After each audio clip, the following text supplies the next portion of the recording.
Hello and welcome to my review of the Warhammer 40,000 Conquest issue 74. As always, they will set you back £7.99, and it's a bit of a milestone issue, truth be told, because for the next 4 issues from 75 to 78, they will only cover one miniature, the Space Marine Primaris Repulsor, which means that in a couple of weeks' time, there will be a full week of all of those issues with a review of all of those issues right at the very end of the week. Now, normally that would cut into the new releases, but thankfully Games Workshop have held fire a little bit with their releases for January, February and March. It's going to be a little bit lighter because of everything that's going on, if you've heard of everything that's going on. So it also seems like a decent time to do this. Now, the miniature that is included in this issue is Scribus Rex the Tallyman, and one of these models will set you back £17.50, which means you're saving yourself £9.50 over buying the model individually, which is actually probably a higher saving than if you were to get it from a third-party seller. Let's have a look at the issue itself then. So it talks about Tallymen, which is great. His role is a spiritual leader and a keeper of diseases. Duties include preaching Nurgle's creed and empowering allies. We'll talk about the rules a little bit later on. Talks a little bit more about him there, and then it goes on to Space Marine Sergeant Kronos, or Cronus, right there. Old miniature. I think he's in Finecast at the moment, but I have the metal original model of him. Spear of Macragge, a couple of tank companies, and then Space Marine Suppressors, which they still haven't got an individual kit for. I don't know whether we'll ever see an individual kit. I think it would be cool even if Games Workshop just released the little sprue parts at least for this, but it's pretty much intertwined with all of the Shadowspear Primaris models, Vanguard models. And there's the war gear for suppressors, and then you've got Space Marine Eliminators, some colour schemes and poses there for them, all different looking, that's nice. How to build the Tallyman. Although he's a multi-part kit, he's relatively straightforward to put together. It's just one sprue, and look, consists of what, 8 parts or so?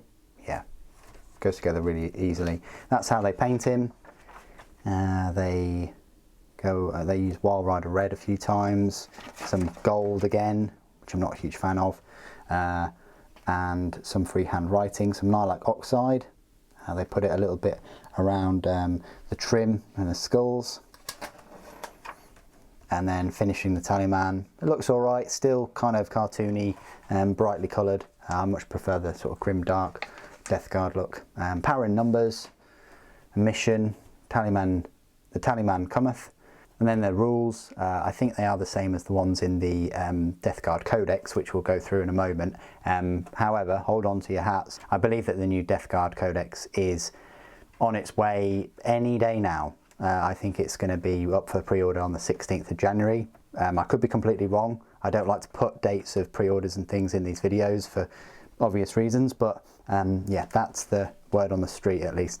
Then you've got a little look at Citadel miniatures, and then your next conquests, 75, 76, 77 and 78, all include the Repulsor. So you get 4 parts. I think 78 comically only includes the base and the stand, which is, yeah, poor for £8, but when you look at it, you're getting a Repulsor there for £32, which is a hell of a deal, considering that they're normally £50, so you're saving a good £18 off of the kit. That's the issue itself. Let's have a look at the Tallyman. Just zoom in a little bit on him, trying to get the right lighting. Decent looking mini, loads of detail as you'd expect from the Death Guard range. It's got this speaker system that's integrated into the power plant. You've got the abacus there that's held by some kind of writhing tentacle, pitted armour with runes and all kinds of inscriptions. He's holding this bone quill, pretty nice. It's got some purity seals, I want to call them, but they're not really pure, are they? Decay seals, I might call them. And then you've got some more iconography and the power of the 3 or the power of the 7 as well. A plasma pistol right there. You've got a nice book with a tentacle wrapped around it with a nice demon face popping out. Probably a monster book of monsters. And yeah, so that's all the detail on the model. So the spare parts, well, the item that I didn't use, actually, because I didn't see the point because I've already got this model, is this Nurgling. This Nurgling, unfortunately, it's a cool looking Nurgling. Got this kind of weird face to him. He's holding some scrolls for the Tallyman, I guess. But typically the Nurgling would go kind of underfoot there on the back. And to me, that just seems like a bit of a wasted opportunity. You're not really going to be seeing the back of the model that much, and I'd much rather him be at the front. Nothing's stopping me from putting him at the front as an option. I'm going to keep him as a spare part because I might put him on another model, another Nurgle model at some point. But I've got one already, and the Nurgling being where he should be on that model is more than enough for me right now. So size comparisons then, we've got a few of the other Conquest miniatures here. So I'd probably say he is, well, he's exactly the same height as a normal Plague Marine really. He's on a bit bigger base though. I think that's a Terminator base, 40mm. But yeah, height wise, similar kind of height. I don't think he's at the same height as a Plague Surgeon. Yeah, clearly he's much bigger and bulkier than a normal Potswalker. And then compared to a big old Blightlord Terminator though, he's yeah, a fair bit smaller and less chunky, although on the same size bases. Compared to something that you might be more familiar with, like Space Marines, this is where he stacks up. You know, Legacy Space Marine, he is a little bit taller than Legacy Space Marine. Compared to Sly Marbo, he's going to dwarf him, of course. And then a Primaris Space Marine, though, actually is taller. You know, forgetting the extra parts on the power plant there, his head height is a bit taller, and he is on something, whereas the Primaris is stood completely upright. So I hope those size comparisons have helped you understand how tall the Tallyman is compared to you know, the Imperium Force. Now what we'll do is we'll go through all of the Tallyman's rules. I might as well just spin him around on this nice little turntable as we talk about his rules. People seem to like this turntable. It is a little bit more of an extra process for me in the editing department, but I hope you appreciate it, and yeah, I very much welcome any positive feedback that you have. So the Tallyman then, although he's a spiritual leader, you'll find him in the elite section of your army, of your Death Guard Codex. He will set you back 4 power points and 60 points. Quite reasonably priced points, I'd say, for what you get. And what do you get, Super? Well, you get a movement speed of 5 inches, a weapon skill of 3+, ballistic skill of 3+, strength 4, toughness 5, 4 wounds, 3 attacks, leadership 8, and a save of 3+. That's quite decent, you know, 4 wounds there, 3+ save, good toughness, decent number of wounds. Tallyman is a single model armed with a plasma pistol, blight grenades, and crack grenades. So the plasma pistol works as normal. It's a 12-inch range pistol, 1, strength 7, AP -3, and a damage of 1. You can opt to supercharge it to get an extra strength, so that's strength 8, and the damage goes to 2. But on a hit roll of a 1, the bearer is slain. Yeah, that's pretty bad because, you know, you're knocking off 4 wounds straight away and you're just blowing up your Tallyman for the sake of 2 damage.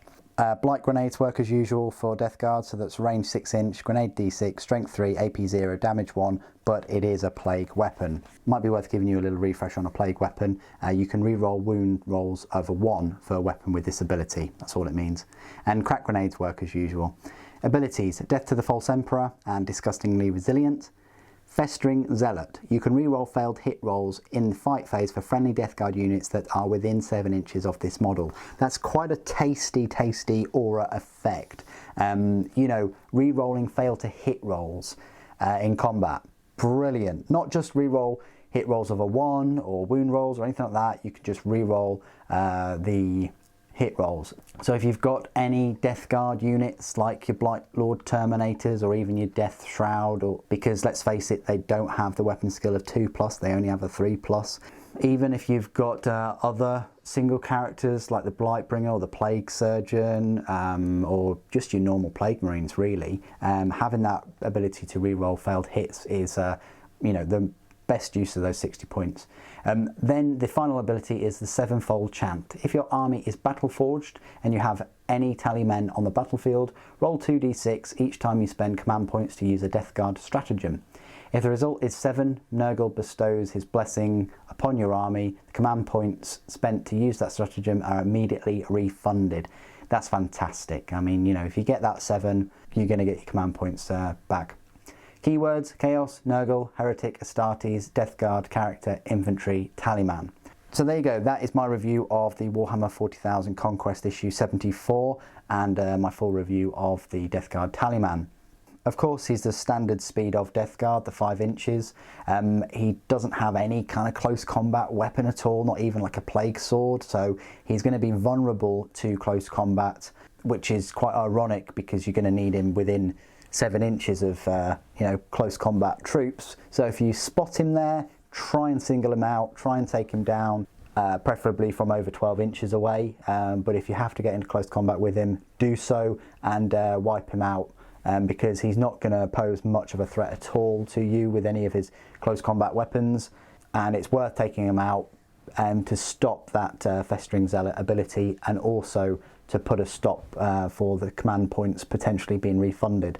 But if you're going to choose him, he's a decent use of the 60 points and puts him in the same category of characters such as the Blightbringer and the Blightspawn and the Putrefier and the Plague Surgeon. I like how Death Guard brought out a number of these sort of single characters that all have their own unique contribution to a Death Guard force. But what do you guys think of the issue and the Tallyman? Please do put your thoughts and opinions down below. It'd be great to hear from you. Thank you ever so much for joining me today.